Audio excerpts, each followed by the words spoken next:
I stepped outside just for a minute, just to make a phone call, thinking it was an ordinary evening like any other. I never imagined a single moment could break me the way it did. I was walking back toward the kitchen door when I heard my mom's voice, loud enough that I stopped without meaning to. She was talking to my Aunt Rebecca, laughing like they were sharing some inside joke. Then I heard it clearly, my own mother saying, "She's just our purse." I stood there frozen. My heart dropped so hard I felt it in my stomach. I don't know how long I stayed still, staring at the wall like my body forgot how to move. Stick with me while I share my story, and if it touches you, don't forget to support our channel by hitting that subscribe button, dropping a like, and sharing it with the people you care about. I tried to tell myself maybe I heard wrong, but their laughter confirmed everything. My mom continued talking, saying how lucky they were that I worked full-time and brought money into the house. My aunt agreed casually, like it wasn't about a person with feelings, but a thing. A wallet. A resource. Me. All those extra shifts, the nights I came home exhausted, the times I skipped buying things I wanted just to make sure bills were paid, none of it was love or appreciation. It was convenience. My hands were shaking, and for a moment I didn't want to go inside. I wanted to disappear, drive until the road ended, pretend none of this was real. But I walked in, quiet, like nothing happened. My mom looked at me and smiled, asking what I wanted for dinner. I just nodded. My voice felt stuck in my throat. I carried plates to the dining table, listened to them talk, but everything sounded like echoes. I kept remembering that one line, the tone she used, light-hearted, shameless. The woman who hugged me when I cried after double shifts, who asked if I was eating enough, who said she was proud of me, that same woman called me a purse. Sitting at the table, I kept my eyes down. They talked about shopping plans for the weekend, asking if I could send money for Jason's new college supplies. My chest tightened. They had no idea I heard them. I nodded again, but it felt like a lie, like something inside me cracked. Later that night, in my room, I stared at the ceiling. I thought about my dad, how things were softer when he was alive. After he passed, I stepped up without thinking. I thought I was doing the right thing. I thought I was family. But now I wasn't sure what I was to them. I pressed my face into my pillow to hide the sound of crying. The money I gave, the care, the effort, was it love or just usefulness to them? I wished I never stepped out to make that call. I wished I didn't hear it. Yet a part of me knew, maybe I needed to hear it. Maybe that moment was the beginning of something I never expected. I walked back inside that evening with a calm face, acting like nothing happened. My mom and aunt were still talking, but their voices sounded far away, like I was hearing them through a wall. I didn't say a word, just moved around quietly. I poured myself a glass of water, kept my eyes low, and forced a small smile so no one would notice anything was wrong. Inside, my heart felt heavy, but outside, I looked normal. Pretending I was fine became my only option for that moment. As I cleaned up the kitchen later, memories kept coming back one after another. Nights where I stayed at the hospital hours after my shift ended, taking extra work because the bills were piling up. I used to believe my family needed me, that it was my duty to help them. My younger brother was still in school, and Mom always said things were tough, so I worked more without thinking twice. Every paycheck I earned, I tried to stretch it: rent, groceries, electricity, insurance, Jason's books, even small things like snacks they liked. I thought I was being responsible, doing what a daughter should. There were times when I was tired and wanted to save money for myself, maybe buy a new pair of shoes or go somewhere nice. But Mom would say things like, "Family takes care of family," in a tone that made me feel guilty if I hesitated. She used those words so many times that I started believing I was selfish for wanting anything. If I ever kept a little money for myself, she would sigh and say she didn't know how we'd manage the bills. I would feel bad and hand it over. Standing there in that moment, I realized something I had been ignoring for years. It wasn't just help they wanted, they expected it. Not because they appreciated me, but because they depended on me without giving anything back. They never asked if I had enough for myself, never once thought about how tired I was. I was useful to them. That was all. That night, after everyone went to bed, I sat alone in my room with the lights off. I hugged my knees and let the tears fall. It wasn't just sadness. It was betrayal, disappointment, confusion. I never imagined my own mother would talk about me like that, not after everything I did. Hearing it from a stranger would hurt, but hearing it from someone who raised me, someone whose approval I worked so hard for, it broke me in a way I wasn't ready for. I kept thinking about all the moments I ignored red flags. The times she laughed when I said I was tired, the times she brushed off my struggles. I thought she loved me the way I loved them, but maybe love wasn't equal in our house. I cried until my pillow was wet and my chest felt sore. I didn't confront anyone. I didn't scream. I just let myself feel the truth I never wanted to see. That was the night I finally understood that love without respect becomes a burden, and I had been carrying it alone for far too long. The next morning I woke up with swollen eyes, but my mind felt clearer than it had in a long time. I didn't make a big decision all at once, but something inside me shifted quietly. I told myself I needed to stop giving everything without thinking. So I started saving. At first, it was small, $10, $20, whatever I could hide without anyone noticing. I opened a separate account, one they didn't know about. Every extra shift went there instead of the shared household fund. It felt strange, like I was learning to breathe on my own again. I still paid the basic bills, electricity, groceries when needed, gas for the car. But I stopped saying yes to every request. There were no more casual handouts for new shoes or random shopping plans. When Jason asked for spending money, I told him I didn't have extra. His face twisted with confusion, even irritation, like I had broken an unwritten rule. Mom noticed quickly. She asked why I wasn't helping like before, her voice sharp and disappointed. I told her calmly that I was balancing my budget. It wasn't a lie, just a new truth she wasn't used to hearing. Days went by and her tone changed from concerned to frustrated.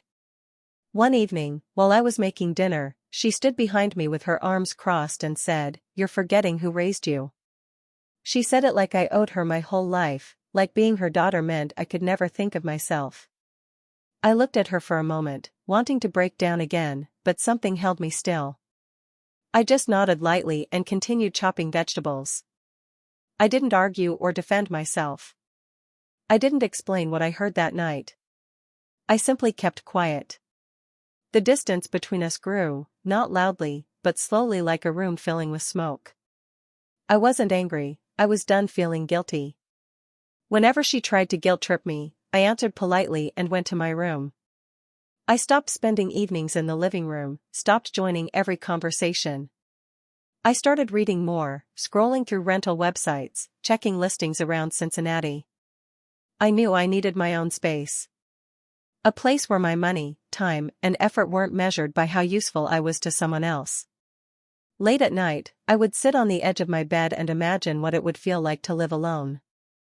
To wake up without tension. To cook for myself, buy something without hiding the receipt, breathe without hearing complaints. The picture became clearer each day. I didn't tell anyone, not yet. I just kept saving quietly, watching numbers grow slowly but steadily. Each dollar felt like a small piece of freedom slipping into my hands. I wasn't running away in fear this time. I was planning my exit with a calm I never had before. It felt like taking back pieces of myself one by one. I knew it wouldn't be easy, but I also knew staying would hurt more. For the first time, I was preparing not to be their person anymore, but to be my own person. It happened on a Saturday afternoon when everyone was home. Jason walked into my room holding his phone, showing me a picture of an expensive gaming laptop. He said he needed it for college work, but the excitement in his eyes gave away the real reason. He wanted it for games, not assignments. He spoke casually, like it was already settled. "You can order it tonight, right?" he said, as if I was just waiting to spend money for him. Something inside me stopped. I took a slow breath and told him I wouldn't be buying it. His face dropped instantly, like he couldn't believe what he heard. He repeated himself louder, thinking I misunderstood. I shook my head and said no again, calm but firm. That was all it took for the house to explode. He stormed out, shouting for Mom. Minutes later she came into my room with anger written all over her face. She didn't ask gently, didn't try to understand. She went straight to blaming. After everything we've done for you, you can't even buy your brother something he needs? You're being selfish. Her voice felt like a slap. Then she added the word that cut deep, ungrateful. I stared at her, feeling heat rise behind my eyes.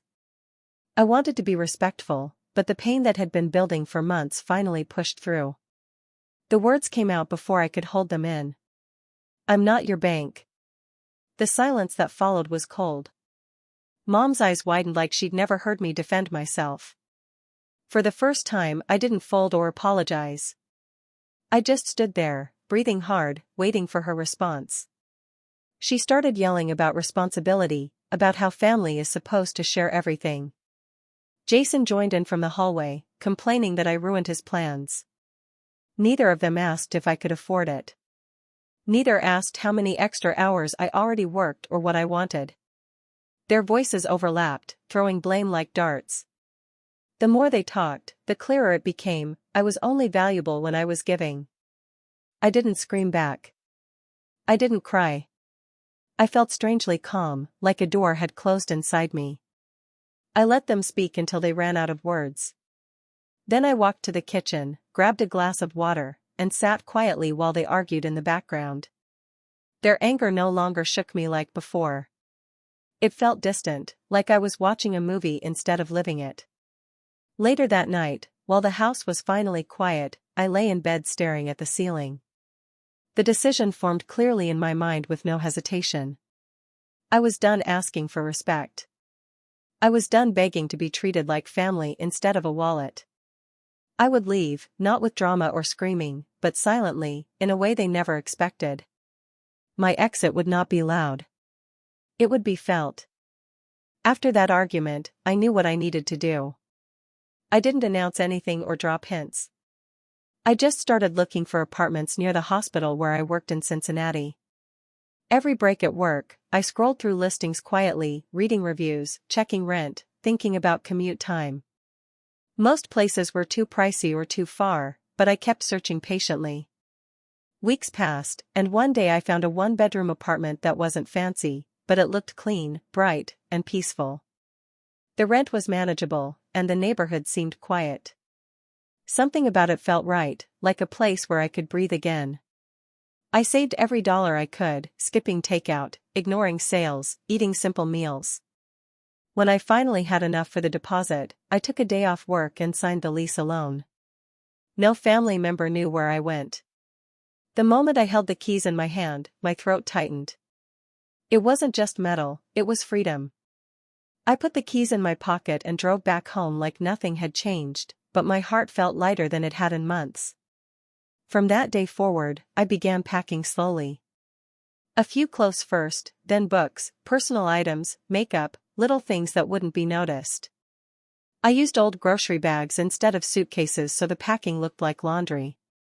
When they were at work or out shopping, I loaded things into my car bit by bit. No one questioned me. I kept my plan quiet, steady, careful.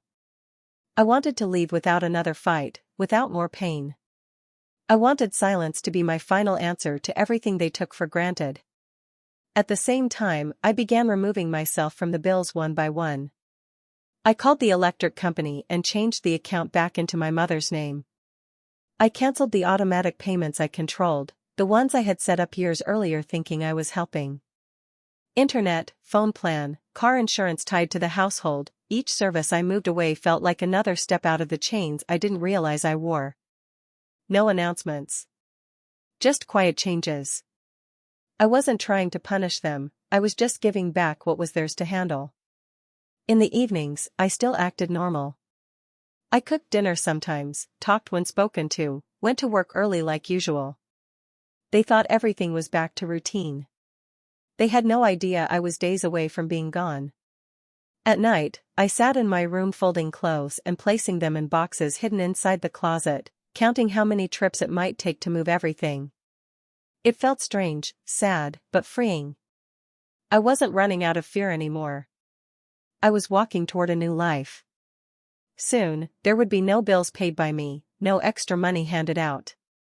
The house they leaned on me to hold up would stand on their effort, not mine. My role as their purse was ending. I was almost ready to leave. The night I left came sooner than I expected. It was a Friday, and Mom and Aunt Rebecca decided to go shopping together. Jason was out with friends. The house was finally quiet, and I knew this was my moment. My heart was pounding, but my hands moved steadily as I gathered the last things I needed. I took my clothes from the closet, the box of memories I kept under my bed, a few personal items, and my nursing books. I made sure not to leave anything important behind. Every step felt heavy but necessary. I carried the bags to the driveway in small trips, checking the windows to make sure no one had returned. The air was cool, and the streetlights made everything feel unreal. After loading the trunk and backseat of my car, I went back inside one last time. The house smelled like familiar dinners and old memories. My chest tightened, thinking of the little girl who once believed this place was safe. I stood in the living room and let myself feel everything for a moment, the pain, the disappointment, the love that had nowhere left to go. I took a small piece of paper and wrote the only words I felt were needed: "I'm done being used. Take care." I placed it on the dining table where they would see it, not out of anger, but because I needed them to understand. I didn't want to yell or argue anymore. Silence was enough. When I finally locked the door behind me, my hands were shaking hard. I sat in my car and stared at the house through the windshield. This was the home I once protected with everything I had. Now I was leaving it behind without looking back. I started the engine, and as I drove away, my heart felt torn in two, one part grieving what I wished my family could have been, the other part rising with relief because I was choosing myself for the first time. Tears blurred my vision, but I kept driving. The drive to my new apartment was quiet. No music, just the sound of my breath breaking every few minutes.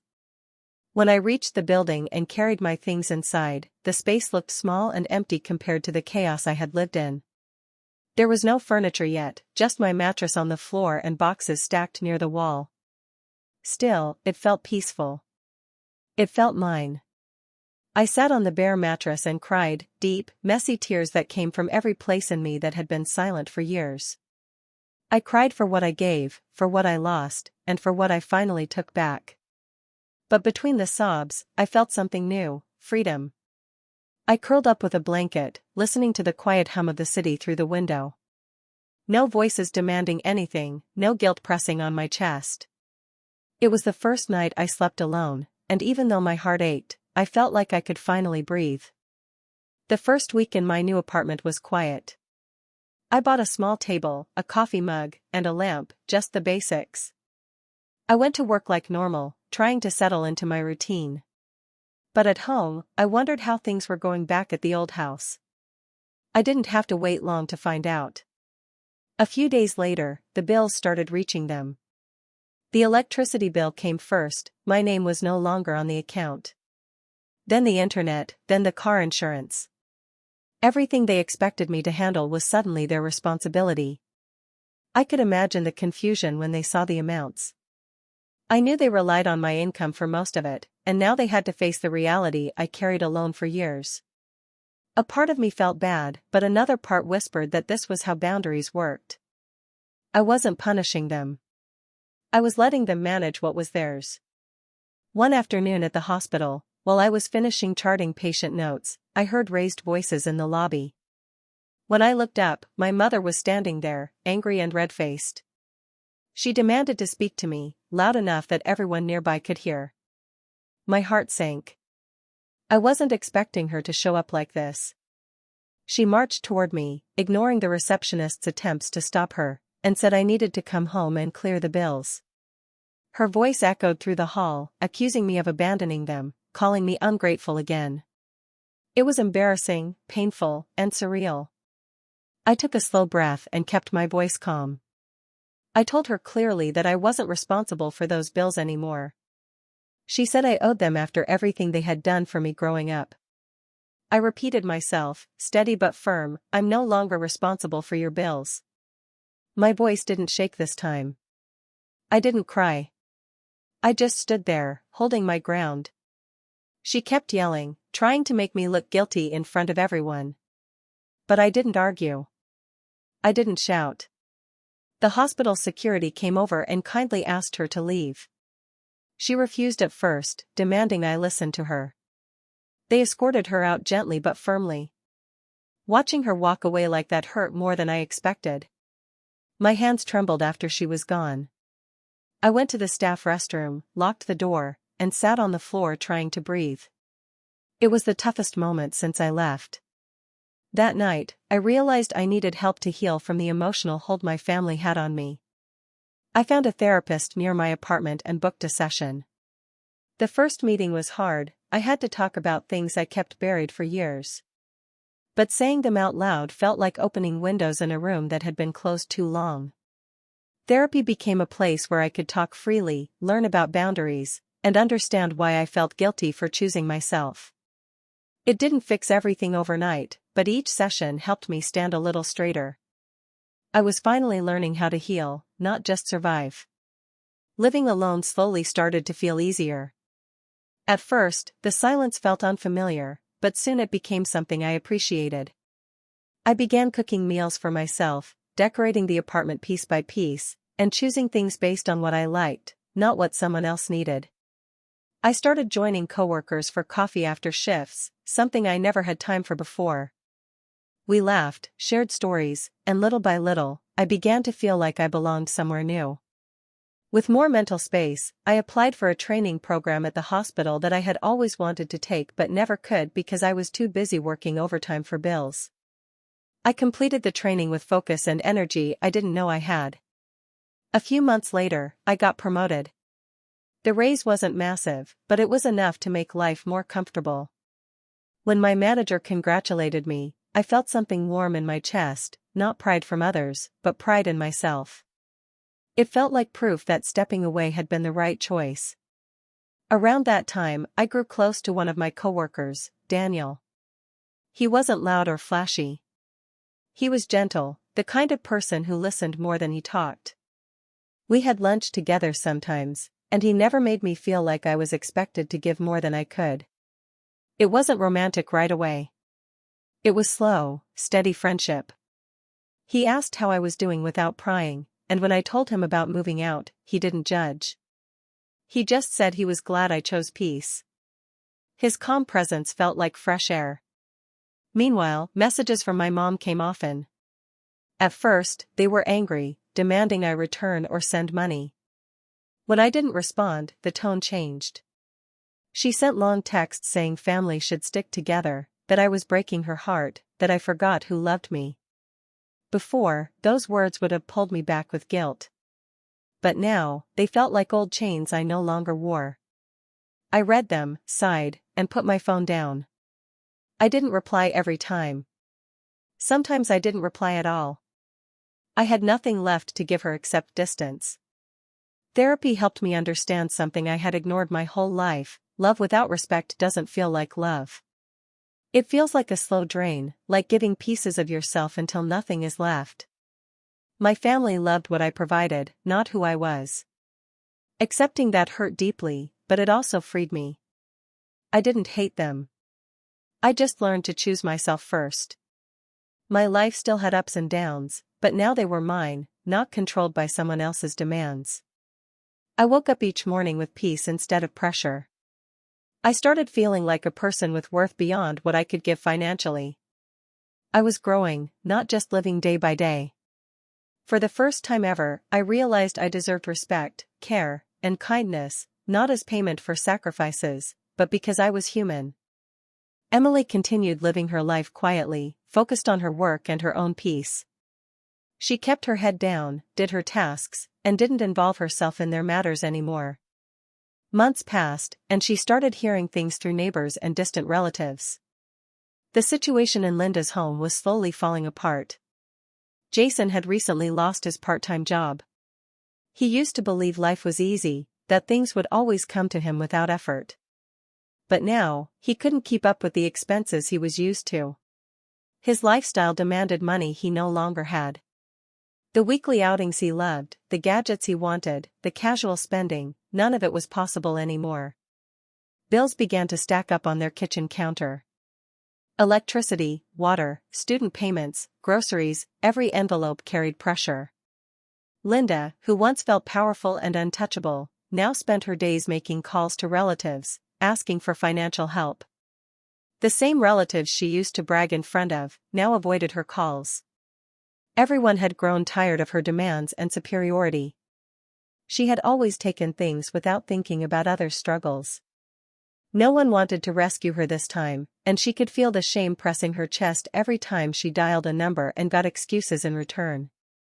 One afternoon, Emily ran into an old family friend outside a grocery store. The woman sighed heavily before speaking, as if the news weighed on her.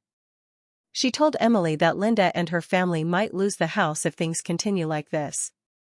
The mortgage was behind, the bank had already sent 2 warnings, and Jason was desperately searching for any job he could find. For a moment, Emily didn't know how to feel. There was no joy in knowing someone was suffering, even if they were the same people who once laughed at her pain. Instead, she felt a quiet sadness mixed with a sense of balance. Life had simply returned what Linda had given. A few days later, Emily received a text from Aunt Rebecca. It was short and honest. She wrote that she regretted supporting Linda that day and wished she had stood up for Emily instead. Emily stared at the message for a long time. Her chest tightened, not with anger, but with something like closure. People often understand too late, she thought. But still, the apology meant something. She replied politely, wishing the family well, and left it at that. She didn't ask about their situation, nor did she offer help. She had already given more than enough in the past. This time, she protected her peace. Deep down, she understood one thing clearly: using someone comes with a price. Linda had built her comfort on Emily's sacrifice, never thinking the day would come when that support disappeared. And now, when responsibility stood at her door, she had no shield. Emily walked away from the grocery store with steady steps. No guilt, no bitterness. Just a quiet realization that life teaches everyone eventually, and sometimes the lesson is heavy. 1 year had passed since I left that house behind. In that time, I built a life that belonged entirely to me. I bought my own car, a small but reliable one that I chose myself, not something anyone dictated I needed. Driving it for the first time alone felt like a symbol of everything I had gained: freedom, independence, and control over my own life. I could go wherever I wanted without asking permission or feeling guilty. For the first time, I felt completely in charge of my own path. I still worked long hours at the hospital, but it didn't feel like a burden anymore. I chose when to take extra shifts, how to spend my money, and what to prioritize.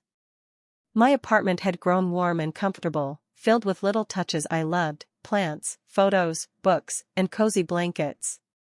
Every evening, I would sit on the balcony with a cup of coffee, watching the city lights, listening to the quiet hum around me. It felt peaceful in a way I never imagined possible. Out of the blue, I received a text from my mom. It was short, apologetic, and hesitant. Linda wrote that she was sorry for the way she treated me, for the times she used me, and for not valuing me as her daughter. But reading it, I realized her apology wasn't about love, it was about desperation. She had finally felt the weight of the consequences. I read the words, then put my phone down and thought carefully. Forgiveness didn't mean I had to go back. I didn't owe her my comfort or her peace. I replied simply, saying I forgave her, and left it at that. My forgiveness was for me, to release the weight I had carried, not to restore their sense of control. Sipping my coffee that evening, I reflected on everything that had happened. I thought about the little girl who worked extra shifts, who gave her money and heart freely, and who believed family was supposed to protect you. I realized how much I had grown. Family isn't meant to drain you or take advantage of your efforts, it's supposed to care, support, and respect you. I didn't get revenge by ruining anyone or creating chaos. My revenge, my true victory, was choosing myself, building my own life, and breaking the cycle of being used. Looking out over the city, I felt a calm warmth inside. The heartbreak, the betrayal, and the pain had shaped me, but they no longer controlled me. I was free, independent, and strong. I had learned to trust my own decisions, to value my own worth, and to live for myself. The past no longer had power over me. I was my own family now, my own support system, and my own safe place. The cup of coffee in my hand felt heavier than just a drink. It was a small but perfect symbol of everything I had earned. Peace, independence, and the knowledge that I could survive, thrive, and finally choose myself without regret.